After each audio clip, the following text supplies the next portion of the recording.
A sea turtle is being strangled by fishing line. It can still swim away.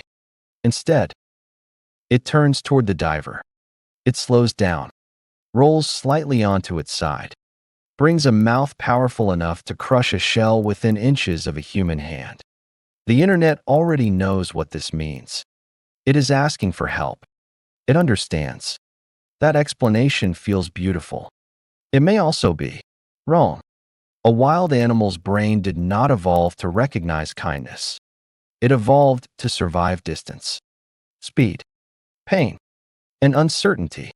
A trapped animal does not see a rescuer. It sees another large creature entering a situation that is already dangerous. If it struggles, the line cuts deeper. If it flees, it burns oxygen. If it approaches the human, it may die faster. There is no safe choice, only several different ways to gamble. And from the animal's point of view, humans have rarely been neutral. We stand upright. We stare forward. We throw objects farther than any ape. We travel in groups. We build traps that keep working after we have left, long before roads, engines, and rifles. Animals learned that the two-legged silhouette could turn distance itself into a weapon. Many species react to human voices more strongly than they react to other predators. They change where they feed. They move at night. They abandon water holes in daylight. They do not need to understand de-civilization. They only need to learn one rule. When humans arrive, safety becomes smaller. So when a trapped animal stops moving, trust may not be the reason. Its body may have entered a state of freezing. Its muscles remain tense. Its heart is racing. Every sense is measuring the nearest exit. What looks calm to us may feel like the final seconds before impact. But then something stranger happens. Some wilden. Animals do not react to all humans in the same way. Mockingbirds can learn which individual approached their nest. Crows remember threatening faces. Jackdaws can learn from one another which person should be treated as dangerous. A hat, a gait, a voice. Even the direction of a stranger's shoulders can become part of a mental file. To them, human is not always one category. There is the human who chases, the human who feeds, the human who passes by, the human who once caused pain, and perhaps, sometimes, the human who made the pain stop. That is the first real foundation beneath the idea of animal help seeking. A wild animal does not need to understand scissors, rescue, or compassion. It only needs to notice patterns. This sound is followed by food. This posture is followed by capture. This hand removes pressure. This face does not attack. It learns consequences before motives. That distinction matters. A human child may point at a sealed box, look back at an adult, and deliberately recruit another mind into a shared problem. Domestic dogs do something similar. They shift their gaze between an impossible task and a person. Their eyes become part of a conversation.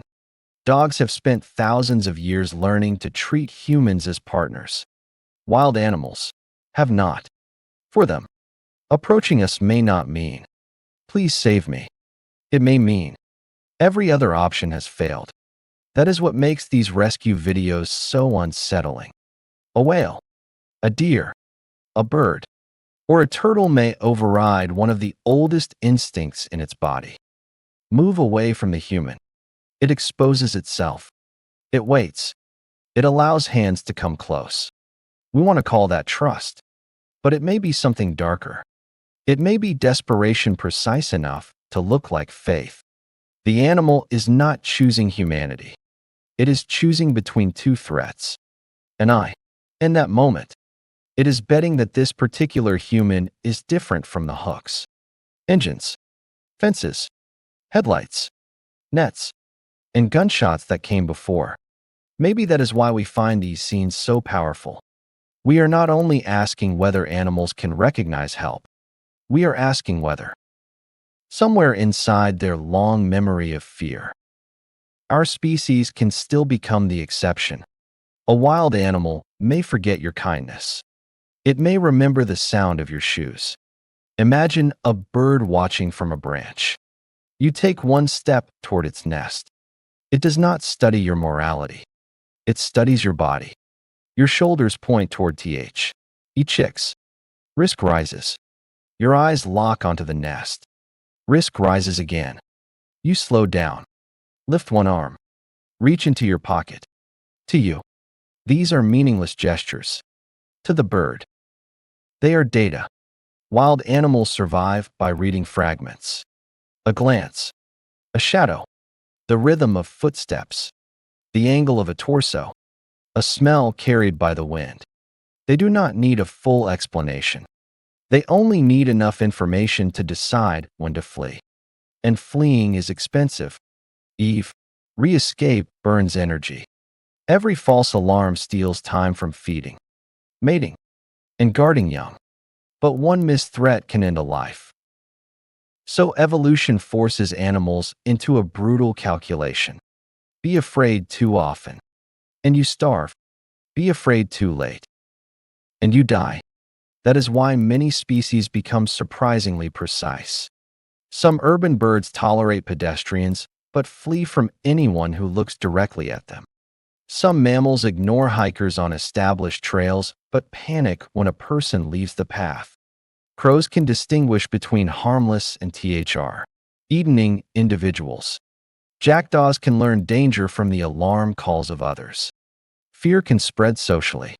An animal may distrust you without ever having met you, simply because another animal sounded the warning. This is not superstition. It is outsourced survival. The group carries a shared archive of danger.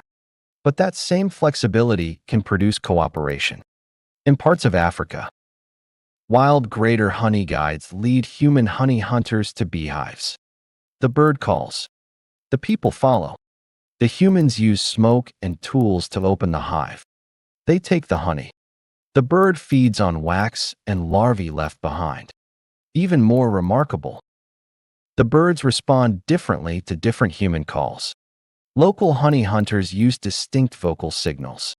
The honey guides learn which sounds predict a successful partnership.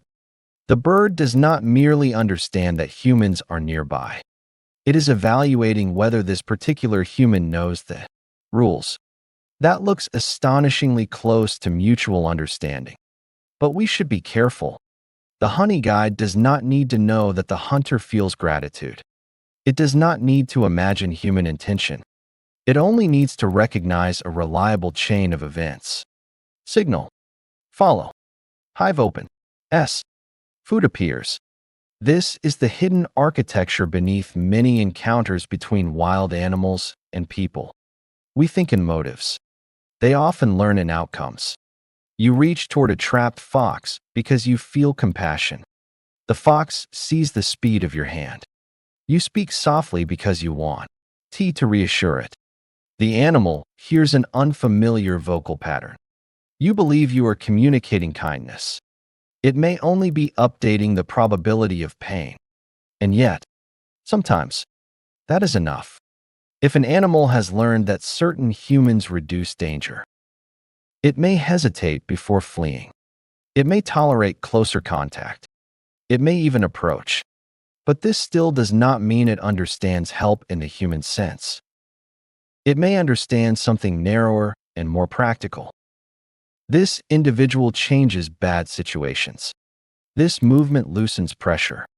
This sound predicts release. This face is less dangerous than the others.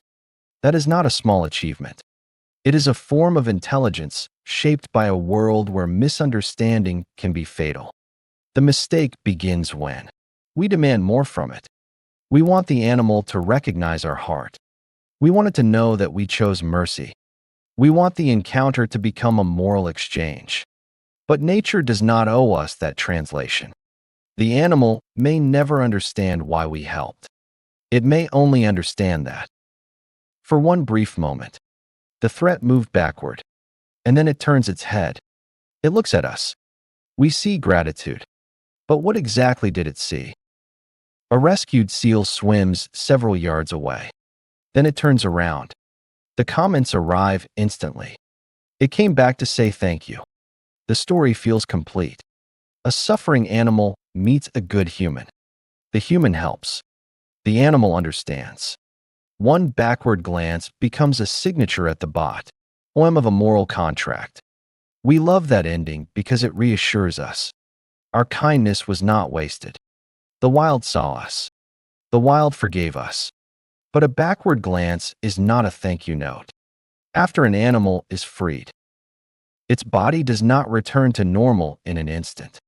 Pain remains. Breathing is uneven. Stress hormones are still circulating. Muscles are exhausted. The animal may pause to regain balance. It may look back to check whether the threat is following. It may simply be reorienting itself in a world that has suddenly changed. Behavior is visible. Meaning is not. That gap is where humans become storytellers. And the most dangerous behavior to misread is stillness. A bird held in the hand stops fighting. A deer lies motionless while rope is cut from its legs. A rabbit be calm, rigid. To us, it looks cooperative. To the animal, it may be the final defense left when running and fighting have failed. Many species enter tonic immobility under extreme threat. Their bodies become still. Their eyes remain open. Movement drops. The strategy is ancient. If the predator loosens its grip, escape may become possible. The animal looks calm. Its nervous system may be in crisis. This is the hidden cruelty of projection. We see trust in the posture of fear. We see affection in exhaustion. We see gratitude in vigilance. And cameras make the illusion stronger. Rescue footage is edited. The frantic chase disappears. The defecation, biting, panic, failed attempts, and prolonged distress are removed. What remains is a clean sequence. Hand reaches. Rope falls. Animal looks back. Music rises. The animal never speaks. So the soundtrack speaks for it. The animal pauses. So the caption names the emotion. We are not watching raw behavior anymore. We are watching a human interpretation wearing the animal's face. This does not mean animals are empty machines. Many species form attachments. They grieve. They reconcile. They cooperate. They remember I vigils. Some appear to comfort others. Some return to places where help was received. The problem is not admitting that animals have emotions. The problem is assuming they follow our emotional script. That habit has a name. Anthropomorphism. It is not simply foolishness. It comes from one of the most useful abilities humans ever evolved. We are built to detect minds. A shape in the grass moves. We assume intention. A sound comes from the dark. We imagine an agent. A face changes slightly. We infer motive. For our ancestors, it was safer to mistake wind for a predator than a predator for wind. So the human brain became an intention machine. We detect purpose everywhere. In storms, in markets, in history, in the eyes of animals. This ability helps us empathize across species. It also allows us to invent emotions that may not be there. And once we believe the animal is grateful, we start expecting signs. A touch, a reunion, a return visit, a photograph. The rescue is no longer only about ending suffering. It becomes a performance in which the animal is asked to confirm our goodness. That is when help can become possession. A fox freezes, so someone strokes it longer. A bird remains still, so someone holds it for the camera. A young deer does not run, so tourists assume it wants contact. The animal's distress becomes proof of affection. And beneath that mistake is an uncomfortable truth. Humans crave gratitude. We want good deeds to echo back toward us. We want suffering to acknowledge our intervention. We want the victim to certify the rescuer. Perhaps that is why one backward glance can move millions of people. The animal may be checking whether we are still dangerous. We interpret the glance as forgiveness, because what we truly want to believe is not that one animal understood our kindness. We want to believe that one act of kindness can erase the traps: plastic, traffic, noise, fences, and extinction pressure created by our species. We cut one rope. Then we wait for the wild to declare us innocent. The most successful wildlife rescue often ends in a way that feels almost cold. The cage opens. The animal runs. It never looks back. There is no embrace, no reunion, no final moment of recognition. Professionals often reduce talking, touching, and feeding on purpose, because the moment a wild animal links human voices, hands, or buildings with safety and food, rescue can become a new form of danger. A squirrel that loses its fear may approach shoes.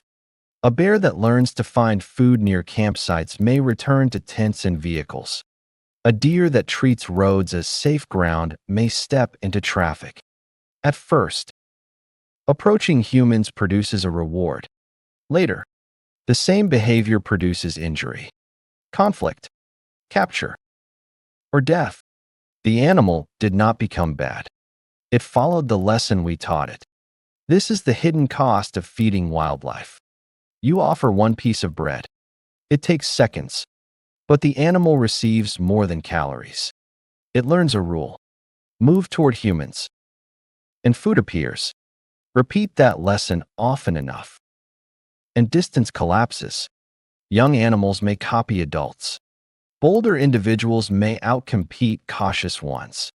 A behavior that began as curiosity can spread through a group. Then the consequences arrive. Animals beg. They chase vehicles. They enter houses. They defend food aggressively. And humans call them a nuisance. We reward them for crossing the boundary, then punish them for failing to retreat. This pattern is older than wildlife tourism. Human civilization has always been driven by the urge to turn living things into categories we can control. If it approaches, we domesticate it. If it stays, we claim it. If it produces value, we breed it. If it resists, we remove it. Farms, cities, livestock, pets, and pests all emerge from this same ancient instinct. Bring the living world closer. Then decide what it is allowed to become.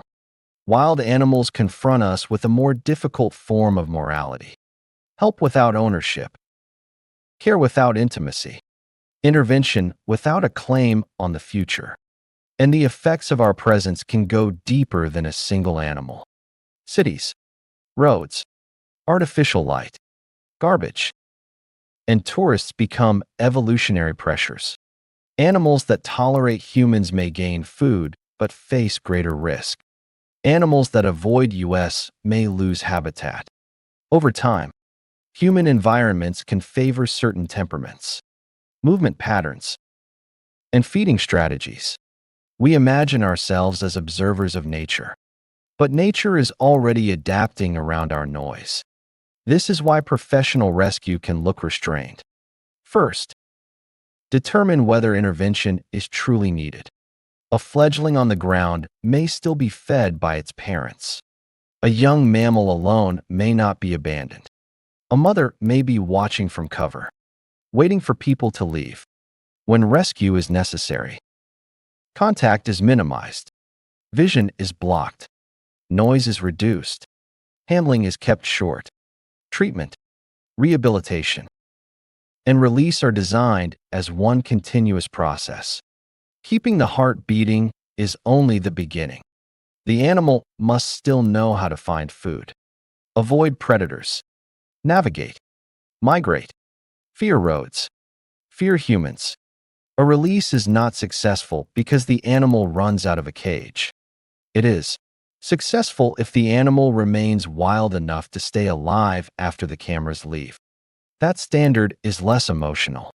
It is also more honest. Human kindness likes evidence. We build monuments, keep photographs, tell stories. We want to be remembered.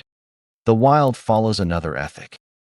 You can save a life without being welcomed into it.